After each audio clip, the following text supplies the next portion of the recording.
Qəlbin səsi, həyatın dərin nağılı qədim Azərbaycanın bir küncündə, dağların sərt qoynunda, ucsuz-bucaqsız düzənliklərin və axan çay sularının sərinliyində yerləşən Quba bölgəsinin kiçik, lakin zəngin ənənələrlə dolu Həsənabad kəndi. Min illik tarixinin, ataların hikmətinin və insan ruhunun ən dərin sirlərinin izlərini özündə daşıyan böyük bir roman kimi davam edirdi. Hər səhər günəşin qızılı şüaları dağların zirvəsindən aşağı süzülərək, kəndin dar daş yollarının, qoca köhnə evlərin divarlarını və səmimi insanlarının ümid dolu baxışlarını oyadırdı.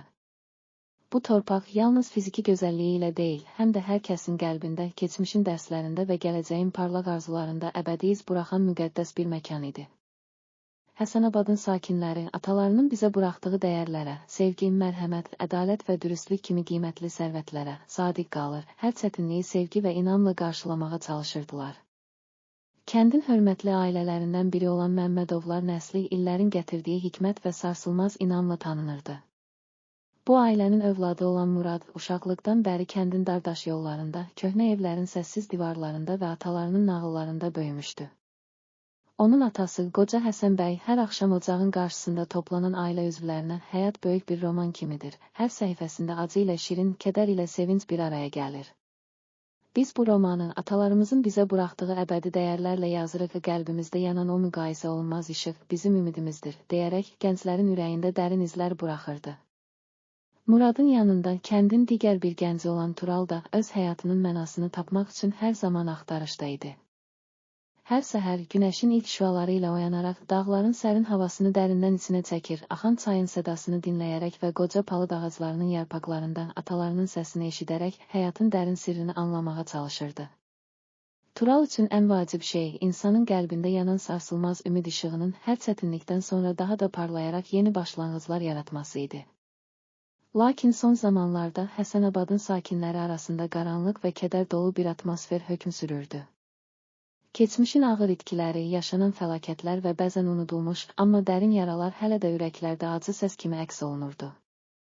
Hər kəs sanki öz içində yığılan dərindən kədərin ağırlığını hiss edir, keçmişin qaranlıq xatirələri ilə gələcəyin parlaq ümidləri arasında qırılmış bir tarazlığı axtarırdı. Bir gün kəndin kənarında uzun illərin izlərini daşıyan, yarpaqları dökülmüş qoca ağacların arasında Turalın qulaq asdığı qəribə bir səs duyuldu. Bu səs sanki uzaqlardan gələn, amma eyni zamanda hər kəsin ürəyində bir iz buraxan dərin və kədərli bir nəğmə idi. Tural, bu səs bəlkə də itirilmiş sevgi və unudulmuş ümidlərin sədasıdır, deyə düşündü və ürəyindəki kədəri sanki o səsin nağılında tapmağa çalışdı. O günün axşamı kəndin böyük ocağında hər kəs öz acı və kədərini paylaşmaq üçün toplaşdı. Qaranlıq gecənin içində ataların nağılları və keçmişin ağır dərsləri yenidən səsləndi. Murad, qoca Həsən bəyin sözlərini yad edərək, həyatın hər anın acı ilə şirin, kədər ilə sevinc bir araya gəlir. Hər kədər içimizdə yeni ümidlər doğurur, deyərkən gözlərində həm kədər, həm də sarsılmaz ümid işığı parıldayırdı.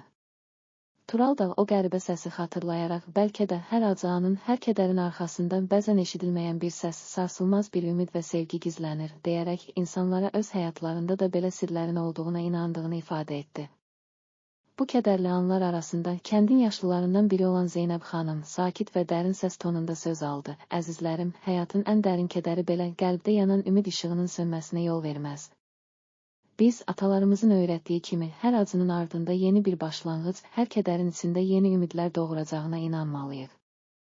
Qəlbin səsi hər zaman bizi doğru yola yönəldir. Hətta ən qaranlıq gecələrdə belə o səs bizi doğrudan işığa çıxarır. Zeynəb xanımın bu sözləri kənd sakinlərinin ürəyində biraz da olsa işıq doğurdu. İnsanlar keçmişin ağır xatirələrini və qaranlıq anları bir kənara qoyub, atalarının öyrətdiyi dəyərləri, sevgi və inamı yenidən xatırlamağa başladı. Tural və Murad kəndin gəncləri arasından bu sarsılmaz ümid işığının simvolu olaraq hər bir çətinliyin öhdəsindən gəlmək üçün daha da irəliyə addım atdılar. Kəndin həyatında dəyişikliklərin başlanğıcı sosial tədbirlər və iclaslar şəklində özünü göstərdi. Sosial iclaslarda kəndin hər bir sakinin öz yaşadığı acıları, kədəri və gələcək üçün duyduğu ümidləri açıq şəkildə bölüşürdü. Bu iclaslarda sanki hər kəsin qəlbində yanan səs, insanın öz içindəki səmimi müqayisə olunmaz ümid işığı daha da güclənir, birlikdə qarşılıqlı anlayış və mərhəmətlə bütün qaranlıq anların öhdəsindən gəlmək mümkün olardı. Bir gün kəndin bütün sakinləri qoca ağacların kölgəsində və dar daş yolların kənarında böyük bir iclas üçün toplandı. Bu iclas Qəlbin Səsi adını daşıyan bir layihənin başlanğıcı oldu. Layihənin məqsədi hər kəsin öz içindəki səsə qulaq asaraq atalarının nağıllarında eşitdikləri səmimi, müqayisə olunmaz ümid və sevgi dəyərlərini yenidən canlandırmaq, həyatda qarşılarına çıxan hər kədərin öhdəsindən gəlmək idi.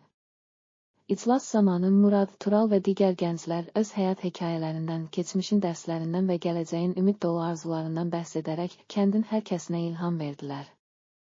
Murad səmimi bir tərzdə belə dedi: "Hər birimiz həyatın qaranlıq gecələrində qəlbimizdə yanan o müqayisə olunmaz işığı tapmağa çalışırıq. Atalarımızın eşq dolu nağılları və dərsləri bizə göstərir ki, ən ağır kədər belə sevgi və inam işığında yavaş-yavaş sönür və yerinə yeni ümidlər doğurur." Tural isə bizim qəlbin səsi, həyatın ən doğru yolunu göstərən ən dəyərli rəhbərimizdir. Hər acı anın, hər kədərin içində gizlənən bu səsi dinləyərək öz həyatımızı yenidən qura və gələcəyə müqayisə olunmaz ümidlə baxa bilərik, deyə əlavə etdi. Bu iclasdan sonra Qəlbin Səsi layihəsi kəndin hər küncündə yayıldı. Hər ailə, hər gənc, hər yaşlı atalarının öyrətdiyi və qəlblərində yanan o müqayisə olunmaz dəyərləri öz həyat hekayələrinə daxil etdi. Kəndin məktəbindən, ailə evlərindən, bazarlarda və hətta qoca kilsələrin zirzəməsində hər kəs öz səsini, öz qəlbin səsini dinləyir, oradan ilham alırdı. Layihənin nəticəsi kəndin həyatında dərin dəyişikliklər yaratdı. Hər kəs artıq keçmişin ağır acılarını və kədərini arxada qoyaraq gələcəyin parlaq ümidlərinə doğru irəliyə addım atdı. Kəndin təsərrüfatları modernləşdirildi, suvarma sistemləri yeniləndi və kəndin infrastrukturunda müsbət dəyişikliklər baş verdi. Hər bir bu dəyişiklik, sanki qaranlıq gecədən sonra doğan günəşin işığı kimi müqayisə olunmaz ümidin və dərin sevginin təcəssümü idi. Elçin, Tural, Murad və digər gənclər Qəlbin Səsi layihəsi çərçivəsində öz aralarında və kəndin yaşlıları ilə birlikdə ataların eşq dolu nağıllarının, dərs dolu xatirələrini və gələcəyin ümid dolu arzularını yenidən canlandırmağa başladılar. Onlar hər kəsin öz içindəki səsi dinləməli, o səsin göstərişi ilə həyatın ən çətin anlarında belə sevgi və inamla irəliyə baxmalı olduğunu hiss edirdilər. Bir neçə il sonra Həsənabad kəndi sanki bir nağıl kimi qaranlıq gecələrdən sonra yeni bir günəşin doğuşunu, yenidən doğulmuş ümid və sevginin müqayisə olunmaz dəyərlərin canlı təcəssümünü yaşadı.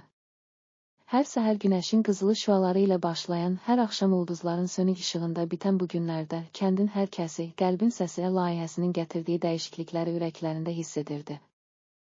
İndi də hər gecə qaranlıq sükut içində ataların eşq dolu nağılları və dərin dəyərlərin səsi Həsənabad kəndinin hər küncündə, hər daşında və hər qəlbində öz əbədi izlərini buraxırdı. Hər kəs bilirdi ki, həyatın ən dərin kədəri belə qəlbdə yanan ümid işığını sönməyə qoymazdı, çünki insan qəlbi ataların öyrətdiyi müqayisə olunmaz dəyərlərin və sevginin sarsılmaz gücü ilə hər zaman yenidən doğar. Beləcə, Qəlbin Səsi, Ümid və Sevginin Nağılı adlı bu dastan Həsənabad kəndinin daş divarlarında, qoca ağacların yarpaqlarında və axan çayın sularında əbədi olaraq iz buraxdı. Kənd sakinləri atalarının səsini və dərin dəyərləri ürəklərində yaşadaraq həyatın hər çətin anını sevgi, mərhəmət və inamla qarşılamağa davam etdilər. Gələcək nəsillər bu nağıldan ilham alaraq həyatın ən qaranlıq gecələrində belə qəlblərində yanan o müqayisə olunmaz işığı itirmədən öz nağıllarını yazacaqlarına söz verdilər. Beləliklə, Həsənabad kəndi, Qəlbin Səsi, Ümid və Sevginin Nağılı dastanını öz tarixində və hər bir sakinin qəlbində əbədi olaraq saxlayaraq, gələcək nəsillərə həyatın ən dərin kədərindən sonra belə sevgi və ümidin sarsılmaz gücünü, ataların öyrətdiyi dəyərlərin və qəlbdə yanan müqayisə olunmaz işığın nə qədər qiymətli olduğunu unutmamağı öyrətdi.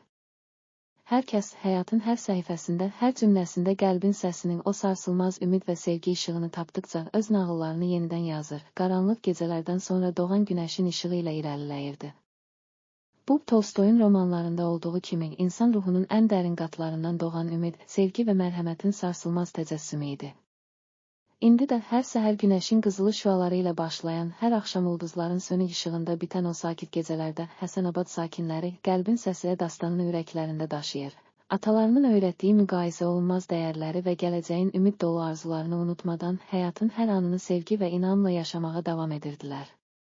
Beləliklə, həyatın ən böyük zənginliyi, maddi sərvətlərdə deyil, insan qəlbində yanan ədalətə, mərhəmətə və sevgiyə sadiq qalan o müqayisə olunmaz işıqdır. Həmişə ömür boyu yaşadı və gələcək nəsillərə əbədi miras olaraq ötürüldü.